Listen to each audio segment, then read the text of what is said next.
Sa aklat po ng Nahum, Kapitulo 1, talatang 1 hanggang 3 at talatang 7. Ang hula tungkol sa Ninibe, ang aklat tungkol sa pangitain ni Nahum na Elkoshita. Ang Panginoon ay mapaniguing Diyos at nangihiganti. Ang Panginoon ay nangihiganti at puspos ng kapuotan. Ang Panginoon ay nangihiganti sa kanyang mga kaaway at siya'y nagtataan ng kapuotan sa kanyang mga kaaway. Ang Panginoon ay banayad sa pagkagalit at dakila sa kapangyarihan, at sa anumang paraan ay hindi aring walang sala ang salarin. Ang daan ng Panginoon ay sa ipo-ipo at sa bagyo, at ang mga ulap ay siyang alabok sa kanyang mga paa. Ang Panginoon ay mabuti, katibayan sa karawan ng kabagabagan, at nakikilala niya yung nangaglalaga ng kanilang tiwala sa kanya. Pagpapala po ang sumaating sa muling pagkarinig ng kanyang mga banal na salita. Good morning po mga kapatid.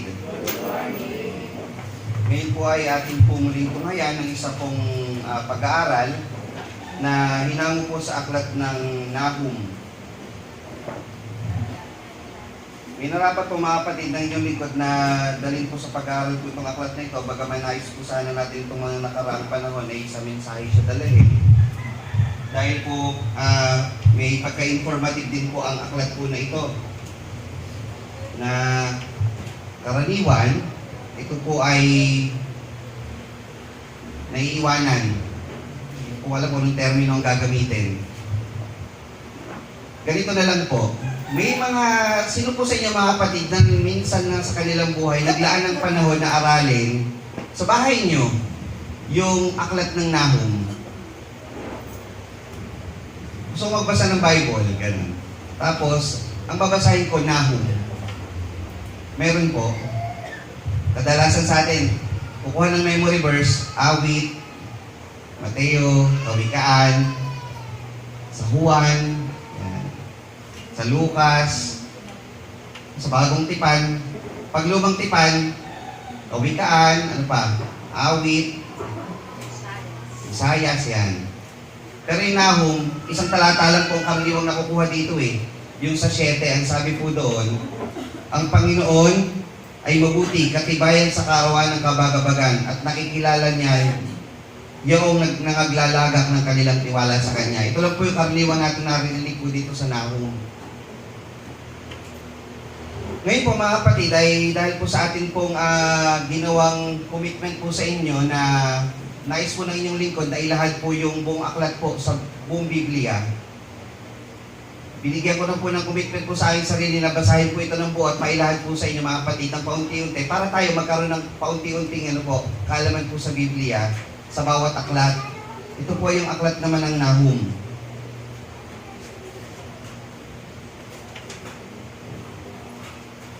Ito po yung ating pagsambatayan. Kung sumadali po ay ating tignan. Sa unang talata, 1 hanggang 2, ang hula tungkol sa Ninibe, ang aklat tungkol sa pangitain ni Nahum na Elkoshita. Kadalasan po mga kapatid, gumagawa niyong likod ng background kung sino po yung sumulat, ano po yung aklat. Yung nga lang po, itong si Nahum, nababanggit lang po yung siya sa Nahum lang. Meron pang isang talata sa Bagong Tipan na nababanggit po siya, pero hindi na po siya mismo sa Bagong Tipan, kundi yung kung saan kinuha yung maaring pangalan ng bayan na ito, yung Capernaum. Yung Capernaum kasi, galing po yung sa dalawang salita, yung Naum, galing po yung sa Nahum, yung Caper, yun po yung bayan ni Nahum, so Capernaum, kung saan yun yung naging headquarters ng Panginoong Hesus sa kanyang pangaral, Capernaum. Other than that po, wala na pong nabanggit. Yung Elkoshita, hindi po natin alam po anong lugar po ito, o anong pamilya ito, basta siya galing sa bayan, o lahi, o pamilya na Elkoshita. Yun lang po ang background natin sa kanya. Pero ang alam po dito, siya ay isang propeta. Ang sabi po niya dito, ang Panginoon ay mapanganibubuing Diyos at nangihiganti. Ang Panginoon ay nangihiganti at puspos ng kapuotan. Nabasa niyo ba yung talatang ito mga kapatid? Ang Panginoon ay puspos ng kapuotan. Parang bigat. Di ba ang Panginoon pag-ibig, bakit biglang may ganito? Diba? Bakit biglang may ganong talata? Puspos ng kapuotan. Ang Panginoon ay nangihiganti sa kanyang mga kaaway. Ayun pala yun. Yung kanyang kapuotan ay para sa kaaway. At siya'y nagtataan ng kapuotan sa kanyang mga kaaway. So mas nilinaw pa. Yung kapuotan niya para kanino? Sa kaaway. Ngayon, tingnan niyo po yung talatang 3. Ang Panginoon ay banayad sa pagkagalit at dakila sa kapangyarihan. Sa anumang paraan hindi aring walang sala ang salarin. Ibig sabihin, pag ikaw daw ay may sala o isang salarin, hindi ka makakalusot. Hindi ka aring walang sala. Hindi ka, ano ba yung tawag doon? You cannot go over the law. Yung gano'n. Yung sa mga salita ngayon sa hindi ka makakalusot sa batas. Ganyan. Ganun yung ano yan eh. Kasi may mga tao ngayon sa lipunan, pag ikaw daw yung may pera, makakalusot ka sa paghabol ng batas sa iyong kasalanan. Pero sa Panginoon daw, no one is above the law. Sa Panginoon, hindi aring walang sala ang salarin. Ang daan ng Panginoon ay sa ipo-ipo at sa bagyo. Ibig sabihin nun, kung ikaw ay nasa loob ng isang bayan at dumaan ng ipo-ipo, hindi ka tatamaan. Ganun yun. So kung salarin ka, siguradong hahabulin ka ng Panginoon at sa bagyo. At ang mga ulap ay siyang alabok sa kanyang mga paa. Kaya yung ulap, nakakover sa mga tao, so ang paa ng Panginoon nakakover sa iyo, hindi ka talaga makakatakas mula sa Panginoon. Ngayon sa pang-4 na talata, ang Panginoon ay mabuti, katibayan sa karawan ng kabagabagan at nakikilala niya yung nangaglalagak ng tiwala sa Kanya. Meron naman siyang assurance sa mga taong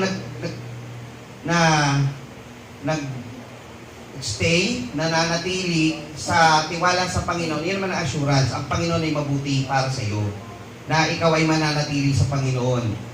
Katibayan sa karawan ng kabagabagan. Ibig sabihin, pag ikaw na'y bagabag, meron kang suliranin o meron kang pinagdadaanan, ang Panginoon, katibayan ko sa iyo. At nakikilala ng Panginoon yung naglalagak ng tiwala sa Kanya. Example, mga kapatid, naglalagak ba kayo ng tiwala sa Panginoon? Ibig sabihin, nakikilala kayo ng Panginoon. Kung naglalagak ba talaga kayo ng tiwala na totoo sa Kanya. Diba? Ang ating pong aklat na pag-aaralan ay Aklat ni Nahum. Ito ang ating pong tema, ang mga aral sa Aklat ni Nahum. Ito po yung ating paksang batayan. Ngayon mga kapatid, ayon po sa ating binasang talata, ay ang pag-aaralan po natin, Aklat ni Nahum. Natapos na natin yung Oseas, Joel, Obadias, Jonas, Mikas, Habakuk, Sefanyas, Hagay. Ngayon tayo nasa Aklat ng Nahum. Gaya po ng binanggit natin ng mensahe nung nakaraan, ang Nahum ay kasunod po ng aklat ng Jonas. Hindi po siya magkasunod na after masulat ni Jonas, isinulat naman ang Nahum. Ito po ay may distansya na 125 mahigit na taon. After maisulat ni Jonas ang kanyang aklat, dumaan po ang 125 years, saka po naisulat ang Nahum. Pero bakit ko sinabing magkasunod? Kasi po sabi dito, ang hula tungkol sa Ninibe. Para saan ba sinulat ni Jonas ang kanyang aklat? Di ba ang pagkagunaw ng Ninibe na dapat niyang pupuntahan? This is the same Ninibe na nasabi sa Nahum, yun din yung Ninibe na binabanggit na pinuntahan ni Jonas. So kaya ibig sabihin magkasunod po siya. Ang kasunod na mangyayari sa Jonas, sa aklat ng Jonas, yun po yung sinasabi sa Nahum.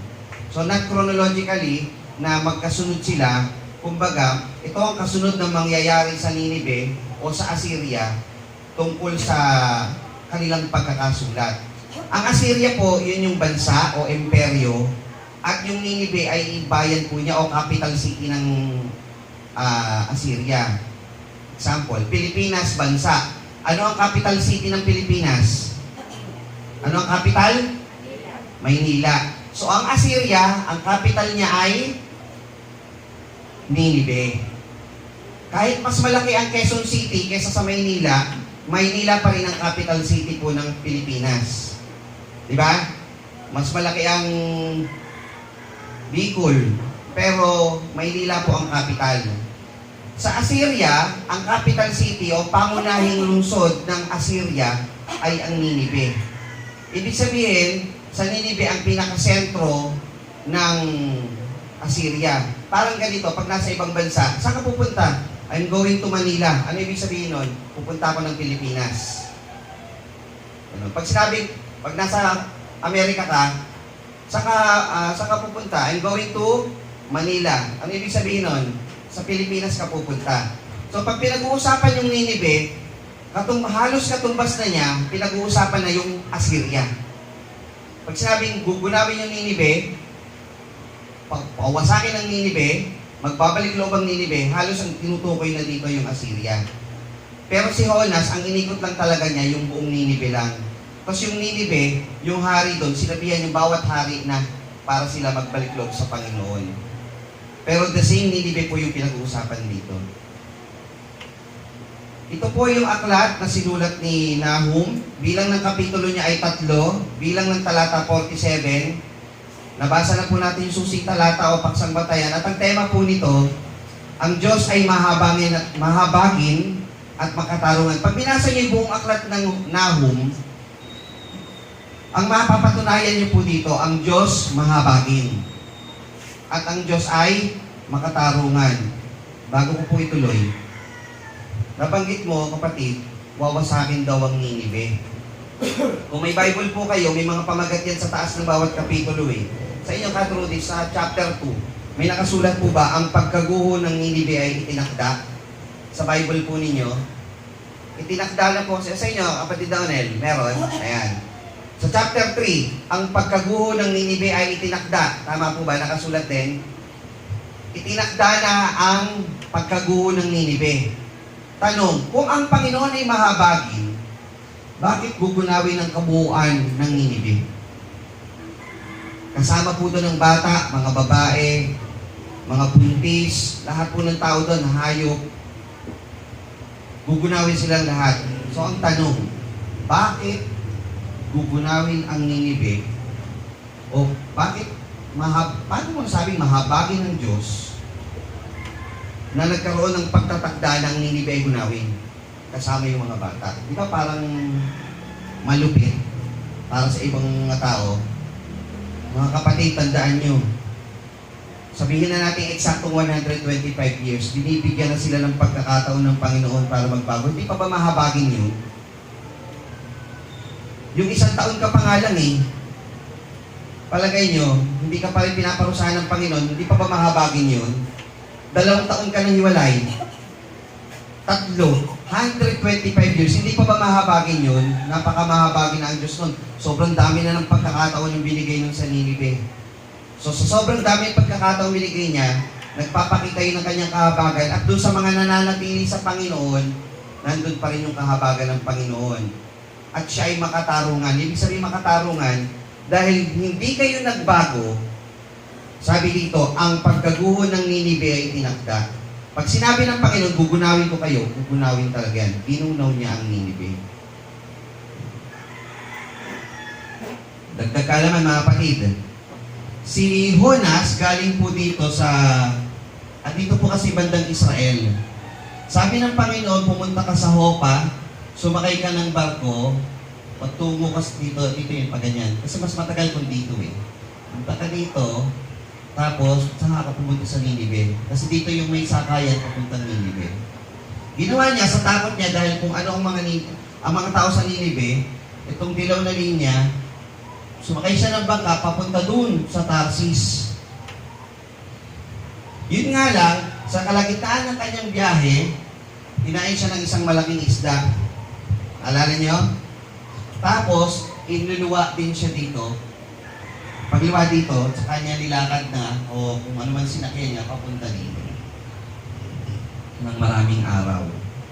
So, inabot siya dyan ng matagal na araw din bago narating ang Ninive. So, yun po yung istorya ng Jonas. Yan po yung mapa nun. Ngayon, bakit ayaw ni Jonas pumunta sa Ninive o Assyria? Alam niyo po ba na ang mga Assyria, ito pa mapatid yung mga relics ng mga artifacts na nakuha po doon sa Ninive. Ang Ninive po mga kapatid, nakikita niyo yung unang picture. Pag sila'y nakahuli ng isang kalaban, Israelita, pinuntahan nila, either pinupugutan ng ulo, Meron pa silang mga pinakita doon ng mga picture na may hook sa ilong. Di ba, ang mga nakikita natin sa mga pelikula, kinakadena yung kamay, tapos hinihila para di makatakas, o kaya sa paa, sa bewang, sila sa ilong, nilalagay ng hook. Para pag tumakbo ka, mas masakit. Pinuputulan nilang tenga, kamay, ulo, kung ano man, binabalatin nila ng buhay yung mga tao, gaano kasama ang mga taga-Ninive. Kaya si Jonas pinapunta ron para pangaralan sila at magbago. Yun po yung, kaya itong si Jonas ayaw pumunta ron. Siyempre, nakakatakot nga naman pumunta doon. So ito po yung mga ginagawa ng mga taga-Assyria. Yan po, kita niyo itong dalawang tao na ito, pupugutan ng ulo. Ang ginagawa pa ng mga taga-Assyria, hindi ko na nilagay dito ibang picture. Yung bawat ulo na napupugot nila, pinagpapatong-patong nila. Parang pyramid na. Parang trophy nila yun. Pag mas mataas na yung patong-patong ng mga pugot na ulo, mas masaya sila doon na nagbibigay sila ng takot sa kanilang mga kalaban. Kaya ayaw talaga puntahan ito ni Jonas. Bakit ba ganun kasama itong mga taga-Ninive? Tingnan niyo yung background niya. Dagdag kaalaman po mga kapatid. Sa Genesis 10:11, 9 hanggang 11, may isang tao na ang pangalan ni Nimrod, makapangyarihang mangangaso sa harap ng Panginoon. Siya po yung nagtayo ng kaharian ng Babel, yung Torre ni Babel, si Nimrod po nagtayo nun, at sa talatang 11, siya rin yung nagtayo ng Ninive.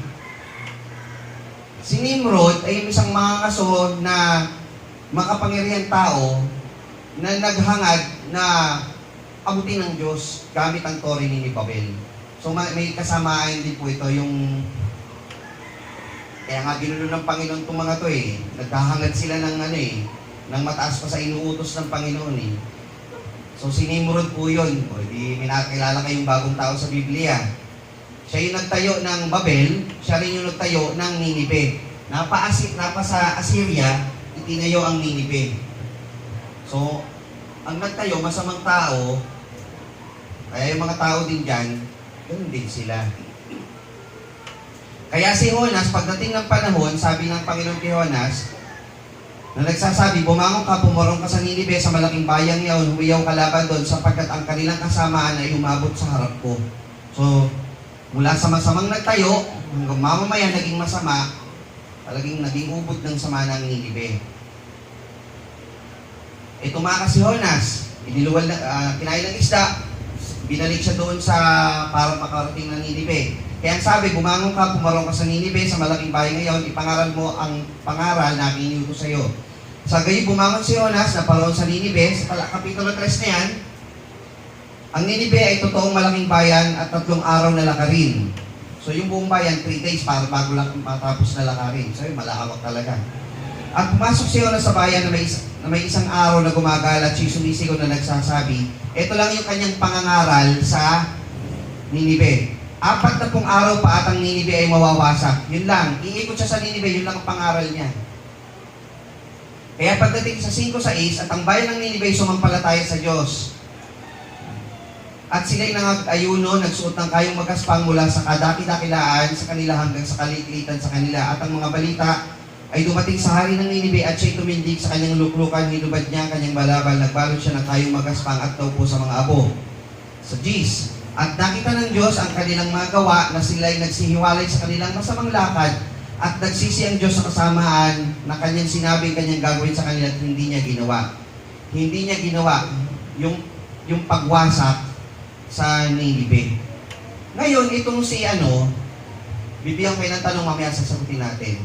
Bakit namanglaw ang muka ni Jonas nung hindi winasak ng Panginoon ng Ninive? Natatandaan nyo? Nagpunta siya sa isang mataas na dako, tinitignan niya, gusto niya mawasak to eh. Bakit kaya gusto niya mawasak yun? Yun din yung tanong sa akin eh. Bakit? May tanim na galit ba siya rito? Ganun yung naglalaro sa isip natin dyan eh. Bakit kaya gusto niya mawasak yun? 40 days eh. Tapos, ang Panginoon, ginawa ng Panginoon, si Jonas, sumilong dun sa isang puno ng kikayon. Ang Panginoon naglagay ng uod, sinira yung kikayon, sabi niya, mabuti nung mamatay na lang ako. Bakit ganun kaya ang salita ni Jonas? Nag-iisip talaga ako doon, bakit ganun? Bakit mamatay na lang ako, kaysa naman hindi mamatay itong mga to? Masakit sa ulo ko to eh. Sabi ng Panginoon, dito sa puno ng kikayon, na hindi mo pinagpagalan, nangihinayang ka, pero doon sa bayan, hindi ka nangihinayang. Meron kayang background yun? Bakit gusto niyang mawasak yung Ninive? Dito natin sa Nahum malalaman. Ngayon, yung Ninive, nagbalik loob sa Panginoon, di ba? Pero pagdating sa Sefanyas, na pinag-aralan natin, nabanggit po dito ang Ninive, ang sabi, at ayon sa hula ng Panginoon na sinabi kay Sefanyas, na sinabi sa Israel, at kanyang iunat ang kanyang kamay laban sa hilagaan at gigibain ang Assyria at ang Ninive ay sisirain at tutuyain gaya ng ilang. Inihula pa rin na ang Ninive wawasakin pa rin o gigibain. Bakit kaya? Ano ang nangyari sa Ninive na nagbalik loob sa Panginoon ay naihula na wawasakin pa rin ng Diyos, nagbalik loob naman pala ito sa Panginoon. Aralin natin yung aklat. Hihingi tayo ng tulong kay kapatid na Noel mamaya dito. Ito po yung buod ng kapitulo. So ngayon pa lang natin, pinakita ko lang sa inyo yung background po ng ating pag-aaralan. Chapter 1, pinapakita po dito una ang katangian ng Diyos, pangalawa ang paghatol ng Diyos sa Ninive, at ang pangatlo, ang pag-iingat sa mga nagtitiwala sa Diyos. Ang Panginoon ay mapalibughuin Diyos at nanghihiganti. So ito yung mga katangian po ng Panginoon. Ang Panginoon ay naghihiganti at puspos ng kapuotan. Ang Panginoon ay naghihiganti sa kanyang kaaway at siya'y nagtataan ng kapuotan sa kanyang kaaway. So katangian ng Panginoon, siya ay mapalibughuin, nanghihiganti at may kapuotan sa kanyang mga kaaway. That's number 1. You don't want to be on the bad side of God. Ayaw doon ka sa mga doon ka sa side na to. Sa 3, ang Panginoon ay banayad sa pagkagalit, dakila sa kapangyarihan at sa anumang paraan hindi niya rin walang salang salarin. Ang daan ng Panginoon ay ipo-ipo at sa bagyo at sa mga ulap ay siyang alabok sa kanyang mga paa. Sumunod, ngunit sa magitan ng maggugunaw na baha ay kanyang lubos na wawakasan ng kanyang dako at hahabulin ang kanyang mga kaaway sa kadiliman. Meron po kayo naalala sa talata na ito? May naalala po kayo dito sa talata na ito? Sa mga kalalakihan, kanino nyo po narinig yung talata na ito? Ngunit sa pamagitan ng manggugunaw na baha ay kanyang lubos na wawakasan ng kanyang dako at hahabulin ng kanyang mga kaaway sa kadiliman. Yun. Ang sabi ng pelikula, ang pamagat po nito ay kapag napuno na ang salok. Sabi ni FPJ, ako ang huhusga. Sabi niya kay Eddie Garcia, si Eddie Garcia kasi tinutuyan niya si FPJ. Sabi niya, ang katotohanan ng magpapalaya sa iyo. Ganon, ginagamit niya si FPJ. Tapos, sabi niya, anong katotohanan? Sinungalingan, ganon siya. Kung dito sa batas na ito, nakakalusot ka, may hahatol sa'yo. Sabi ganon.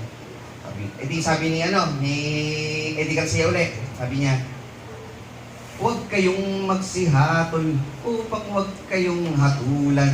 Ginagano niya, siyempre. Nangasar siya, tinutuyan niya gamit ang Biblia. So, sinagot ni FPJ ngayon, si Eddie Garcia, sabi niya, ngunit sa magitan ng mahuhuna na baha, magano siya, ay kanyang lubos na wawakasan ng kanyang dako at habulin ng kanyang makaway sa kadiliman. Nahum, 1:2.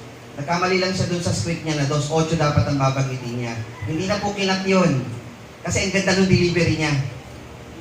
So, sobrang ganda ng delivery niya, hindi na kinat, di baling mali na lang yung 2, basta maganda yung impact ng talata na yon. Kaya ang pamagat nun ay puno na ang salok. Itong mga writer na to, dapat bigyan ng dagdag sahod eh. Alam niyo bakit? Si Eddie Garcia, sobra-sobra na ang kasamaan. Kaya dapat, kalusin, puno na ang salok. Kinuha kasi ang istorya nito sa aklat ng Nahum. Ang Nahum, isinulat dahil sa kasamaan ng Ninive na napuno na ang kasamaan. Puno na ang salok ng Ninive, kaya dapat na silang kalusin. Nakuha niyo yung pelikula? So ito po yung ibig sabihin ng Nahum. Kaya dito sa 8, ngunit sa magitan ng manggugunaw na baha ay kanyang lubos na wawakasan ng kanyang dako. Sa Genesis, kay Noe, winakasan ng lupa sa magitan ng baha. Itong Ninive, pinadaanan ng Panginoon ng isang malaking baha, meron po itong pader na nakapalibot sa bayan, humina ang patibayan nito. Nung nabaha po ito, bumagsak po ito. Kaya yung mga taga-Babylonia, nang pumunta na upang sakupin ng Assyria, madali nilang nasakop ang Assyria. At ang imperyo ng Assyria ay bumagsak. Sinimulan ito sa magitan ng baha noong 612 BC. Nasa kasaysayan po ito. Pinabagsak sila, kaya ang sumunod na naghari po ay ang imperyo ng Babylonia. Kaya ngayon, makikita nyo sa Biblia, ang Israel sinakop ng Ehipto, sinakop ng Assyria, sinakop ng Babylonia, sinakop ng Griego. At sa panahon naman ng Panginoon Jesucristo, sinakop naman ng Roma. Yun po yung sunod-sunod ng pananakop ng mga bayan sa kanila. Ako, kukuha nyo na yung sunod-sunod ng storya. Diba? Ehipto, sumunod, Assyria. Yung Assyria, pinabagsak ng Panginoon sa magitan ng isang baha at pagsakop ng Babylonia. Yung Babylonia, natatandaan niyo yung istorya ni Daniel kay Nabucodonosor? O yun, Babylonia naman yun. After nun, Medo-Persia. After nun, Medo-Persia, Roma. Kaya pagdating sa bagong tipan, Roma na ang sumasakop sa Israel. Ngayon, bakit galit na galit si Jonas na hindi nawasak yung Ninive nung panahon na yon? Kasi itong Ninive at ang Assyria ang sumasakop sa Israel at pinahihirapan sila nito. Kaya si Jonas gustong-gusto niya, wasakin na ng Panginoon to dahil yan ang nambubuli sa amin. Yan ang nananakit sa aming taga-Israel. Kaya gustong-gusto ni Jonas, maipaghiganti sila at mawasaksihan niya na ang Panginoon wawakasan yung Ninive. Kaya kung hindi ito mawawasak, mabuti nang mamatay ako, babalikan kami nito. Ako pa nangaral sa kanila. Diba?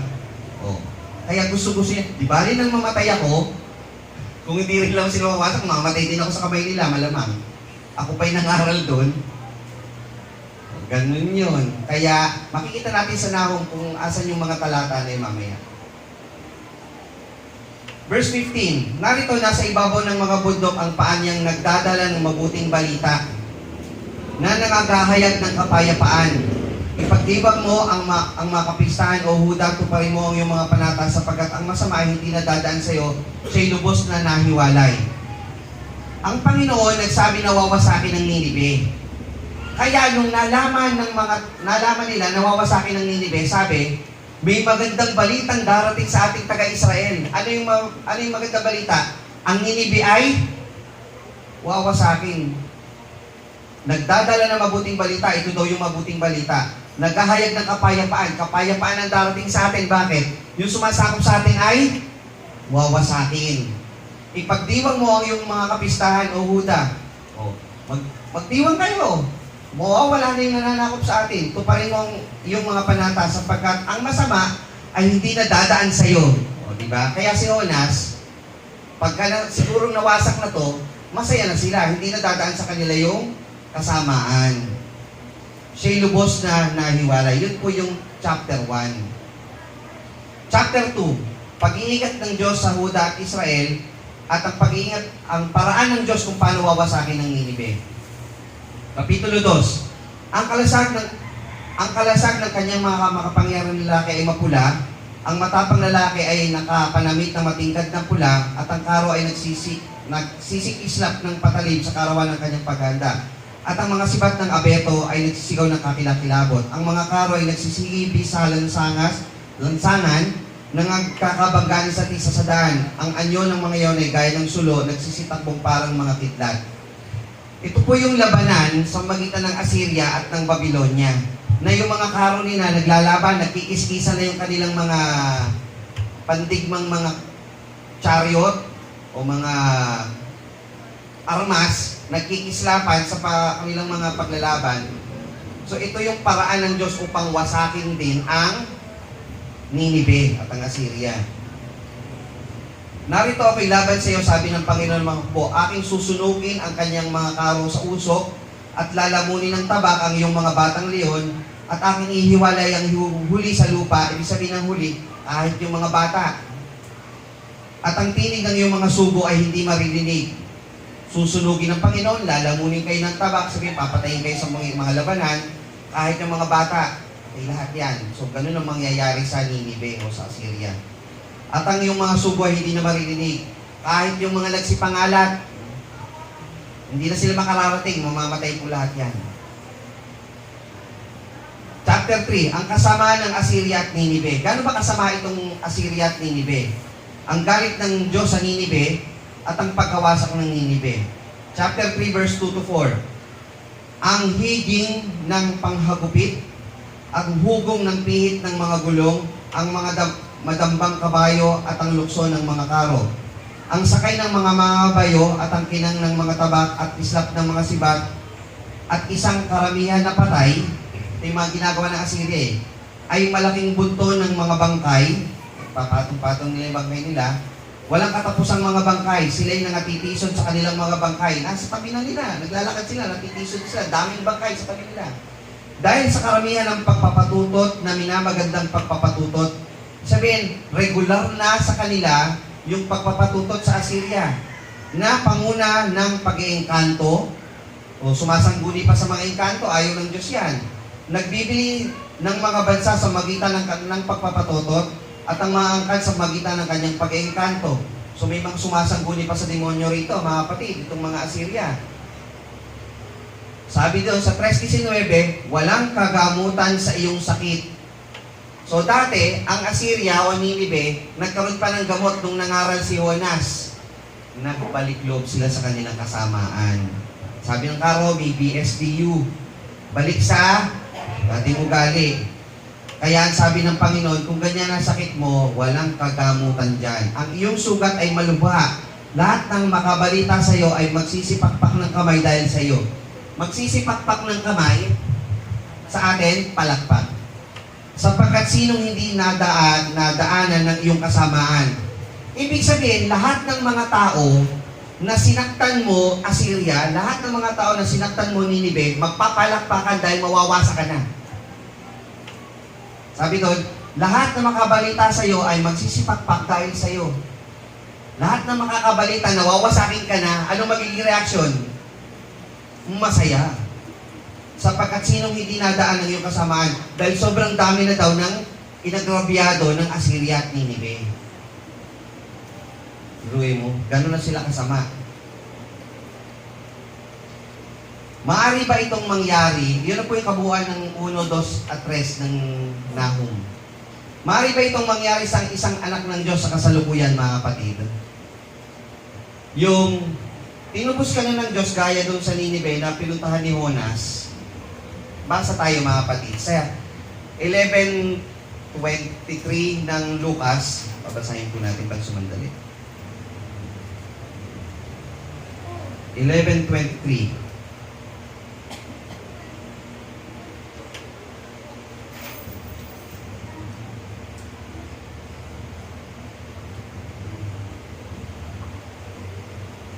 O, 30.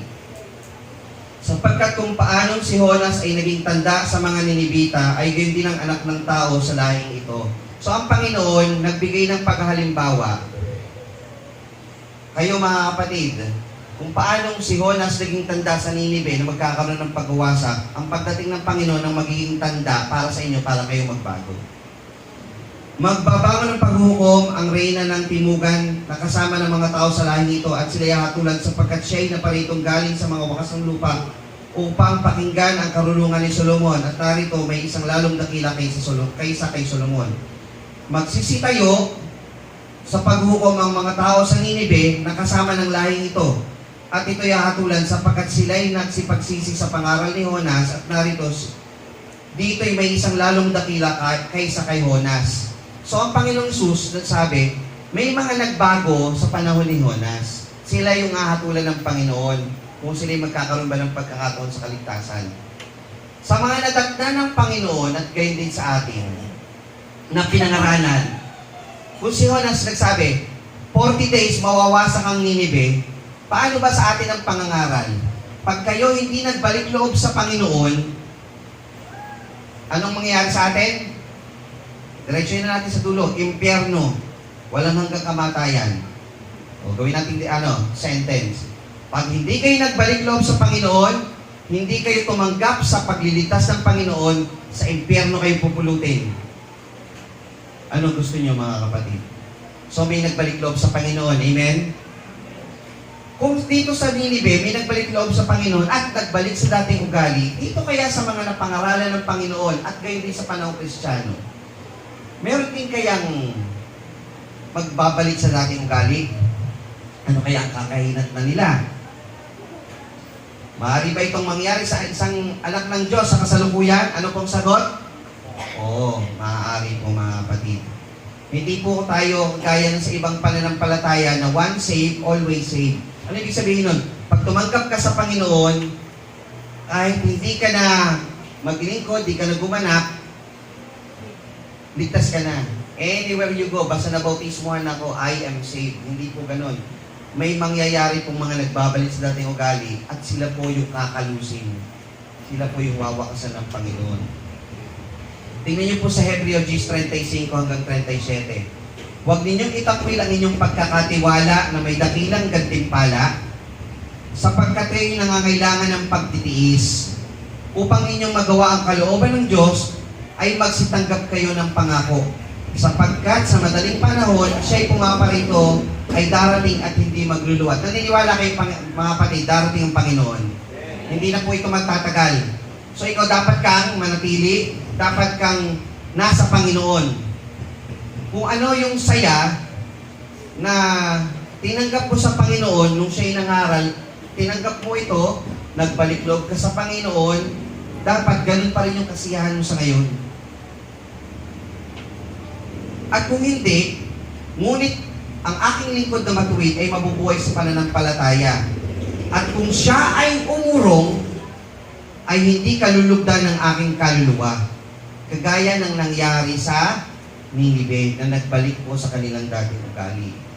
Ngunit tayo hindi doon sa nagsibalik sa kapahamakan, kundi doon sa may pananampalataya sa ikaliligtas ng kaluluwa. Amen? Doon tayo sa hindi nagsibalik sa dating ugali. Doon tayo sa nananatili sa Panginoon. Ano po yung mga aral na makukuha natin po dito sa aklat ng Nahum? Una, ang Ninive, bagamat nagbalik loob sa Diyos, hindi na natili sa pagbabago. Nagbalik loob o nanumbalik sa kasalanan. Ngayon, itong Ninive, mayroong pagitan ng mula silang nagbalik loob sa Diyos hanggang sa sila ay nagbalik loob sa kasamaan na ganito katagal na panahon. Paano ang isang Kristiyano ay makakabalik sa kanyang dating ugali? Alam niyo paano? Bigyan ko kayo ng tip, paano bumalik?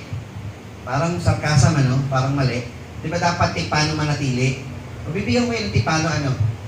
Sige, huwag kayong dumalo. Unti-unti lang. Masasanay kayo dyan. Diba? Mga gitnang gawain, dati dumadalo kayo. Yung mga, natin, Wednesday natin activity, Bible study, prayer meeting. Dati, kabataan nyo, dumadalo kayo, ngayon hindi na. Ituloy nyo lang yan. Dadating ang panahon, manunumbalik kayo sa kasamaan. Yung paggalang nyo sa kapwa, dati magagalang kayo. Ngayon, ganito na kayo sa inyong mga magulang. Sa mga alagad ng batas, dati nung bata kayo, tinuturuan kayo, igalang nyo ang kapulisan, igalang nyo ang mga ano. Ngayon, pag dadaan kayo doon sa highway, ano tanong nyo sa kapwa nyo? May buhaya ba doon? Ano? Walang kaalam lang yung pulis. Matino naman, tinatawag mo ng buhaya, nasa loob ka ng subdivision. Sige, unti-untiin mo yun, babalik ka sa kasamaan. Pag may mga batas sa lansangan, traffic lights, huwag mong sundin. Unti-untiin mo magsundin, masasanay ka dyan.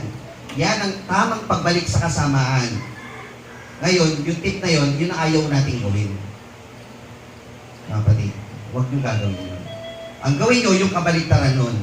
Manatili ka sa mga pagdalo, manatili ka sa gawain, kung ano yung kinamulatan mong kasiyahan, nung tinanggap mo ang Panginoon, doon ka manatili. Para hindi ka magbalik sa kasalanan. Isipin mo, dati dumadalo, sino dito yung mga dating dumadalo sa Bible study, ngayon hindi na? Magbalik loob kayo sa Panginoon, huwag kayong manatili doon. Huwag niyong isipin, bilang isang Kristiyano, na hindi naman ito kasalanan, ikamamatay. Huwag ganun. Huwag niyong subukan ng Panginoon, kakalusin kayo ng Panginoon. Ang isipin niyo, masisiyahan ba ang Panginoon pag di ako tumalo? O masisiyahan ba ang Panginoon pag tumalo ako? Yun ang iisipin niyo mga kapatid. Kasi pag sinusubukan niyo ang Panginoon, hindi naman tayo kamamatay. Hindi po ganun ang paglilingkod sa Panginoon mga kapatid. Ganon, unti-unting ginawa ng Ninibe ang kanilang pagbalik sa kasalanan. Hindi po yan instant balik po sa pagpatay. Maniwala kayo, nagbalik loob sa Panginoon, nangagsisi, nagkayong magaspang, kinabukasan pumatay ng tao. Hindi po unti-unti nila yon in 125 years. Pero sa atin, ilang taon pa lang, nagbabalik na.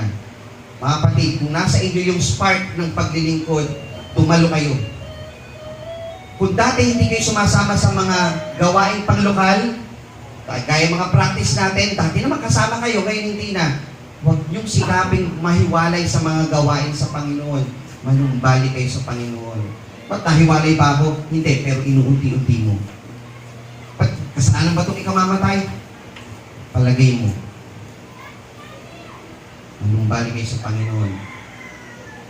Minomotivate natin kayo mga kapatid na huwag maging gaya ng Ninibe. Kaya po isinulat ang aklat na ito para maging aral po sa atin. Ang Diyos, bagaman banayad sa pagkagalit, ay totoo sa kanyang salita. Siya ay makatarungan. Kapag sinabi ng Panginoon, kung ako inyong pababayaan ko rin kayo. At kung kayo mananatili sa akin, mananatili ako sa inyo. Kaya manatili tayo sa Panginoon. Sabi po doon, Roma 11:22, masdan mo ang kabutihan at ang kabagsikan ng Diyos. Ang kabagsikan ay sa nangahulog datapwat, ang kabutihan ay nasa iyo. Kung mamamalagi ka sa kanyang kabutihan, at sa ibang paraan, ikaw man ay puputulin ko. Ang Ninibe na nagbalik loob sa Panginoon, pinutol ng Panginoon, ikaw man na anak ng Diyos, pag ikay hindi na natili sa pagtatapat sa Panginoon, ikaw man puputulin. At kung yung taga-Israel man na talagang sanga o bahagi ng katawan ng Panginoon noon, pinutol din, tayo na dating hintil, puputulin din tayo ng Panginoon. Huwag tayo magmamalaki. Pangatlo, nakikilala ng Diyos ang totoong naglalagak ng tiwala sa Kanya. Kung ikaw ay nagsasabi sa iyong sarili, naglalagak akong tiwala sa Panginoon, patunayan mo. Amen? Huwag niyo pumahamonin ng Panginoon. Patunayan niyo kayo naglalagak ng pagtitiwala sa Panginoon. Pang-apat, ililigtas ng Diyos ang nananatili sa Kanya. Kaya tingnan niyo po yung talata. Ang hula tungkol sa Ninibe, ang aklat tungkol sa pangitay dinahom na Ekosita, ang Panginoon ay mapanibuhuing Diyos. Naghihiganti at puspos sa kapuotan, naghihiganti sa kanyang mga kaaway. Siya'y nagtataan ng kapuotan sa kanyang mga kaaway. Ang Panginoon ay banayad sa pagkagalit, dakila sa pangyarihan, at sa anumang paraan hindi aring walang salang sararin. Ang daan ng Panginoon ay sa ipo-ipo at sa bagyo at ang mga ulap ay siyang alabok sa kanyang paa. Ang Panginoon ay mabuti, katibayan sa kaarawan ng kabagabagan. Nakikilala niya yung naglalagak ng tiwala sa Kanya. So kung ikay sumasampalataya na ang Panginoon, sabi niya, nakikilala ko ang naglalagak ng tiwala sa akin. Mapakasarap po na pribilehiyo yun, mga kapatid. God knows you by the name. God knows you as His children. Diba? Mahal ka ng Panginoon. At sabi po dito, hanggat may pangangaral, there is a chance na magbalik loob ka at magbago para sa Panginoon. Dahil ang gusto ng Diyos, manatili ka. Ang gusto ng Diyos, tayo nasa Kanyang yakap, tayo nasa Kanyang pagtatapat, huwag maging gaya ng nangyari sa Ninibe at sa Assyria. Masama natin ito sa ating Panginoon, mga kapatid. Ang Panginoon ba ay makakaasa sa atin na tayo mananatili sa pagtatapat sa Panginoon? Ulitin natin. Tayo po ba ay umaasa na ang Panginoon ay magtatapat sa atin? Amen. Ang Panginoon, di ba, makakaasa na tayo magtitiwala at patuloy na maglalagak ng tiwala sa Panginoon? Amen. Amen. So yun po ang kabuuan ng aklat ni Nahum. Muli po, isang magandang umaga sa inyong lahat, mga kapatid, mula sa ating mahal na Panginoon. Nawa po tayo natutong muli ng isang aklat mula sa Biblia at ang mga aral po na nakaloob sa aklat na ito. Muli, magandang umaga sa inyong lahat, purihin ang ating mahal na Panginoon. Tayo po'y sama-samang manikluhod at manalangin.